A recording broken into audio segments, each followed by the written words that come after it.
கிருஷ்ணகிரி தேசிய நெடுஞ்சாலையில் உயர் ரக பைக்களில் ரேஸ் சென்ற 18 பேருக்கு போலீசார் அபராதம் விதித்தனர். இதுகுறித்த கூடுதல் தகவலை செய்தியாளர் சதீஷ் முருகன் வழங்கிட கேட்கலாம். சதீஷ் முருகன், வணக்கம். மேலும் தகவல்களை சொல்லுங்க.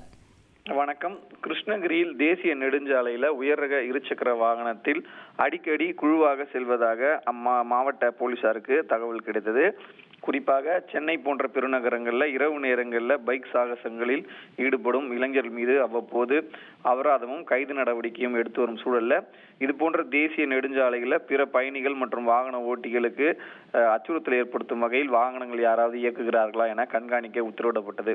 அதன் அடிப்படையில் கர்நாடகா மாநிலம் பெங்களூருவில் உள்ள அதிகமான ஐடி கம்பெனியில் பணியாற்றக்கூடிய ஐடி ஊழியர்கள் வார விடுமுறை நாட்களில் உயர் ரக இருசக்கர வாகனங்கள்ல கிருஷ்ணகிரி வழியாக வாணியம்பாடி வரை சென்று வருவதாக தகவல் கிடைத்தது. அதன் அடிப்படையில் இவர்கள் எடுத்து செல்லும் அந்த உயர் ரக வாகனங்கள் ஒரே நேர்வரிசையில் செல்லாமல் குழுவாக செல்வதால் பிற வாகன ஓட்டிகளுக்கு அச்சுறுத்தல் ஏற்படுவதாக கூறி கிருஷ்ணகிரி வழியாக வாணியம்பாடி வரை தேசிய நெடுஞ்சாலையில் அதிவேகமாக சென்றும் அதிக ஒலி எழுப்பு வகையில் சென்ற 18 பைக் ஓட்டிகளுக்கு அபராதம் விதித்து போக்குவரத்து போலீசார் அவர்களை எச்சரித்து அனுப்பி வைத்தனர்.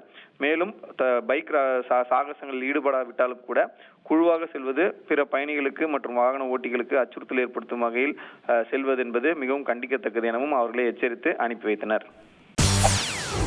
செய்திகளை உடனுக்குடன் தெரிந்து கொள்ள உடனே சப்ஸ்கிரைப் பண்ணுங்க.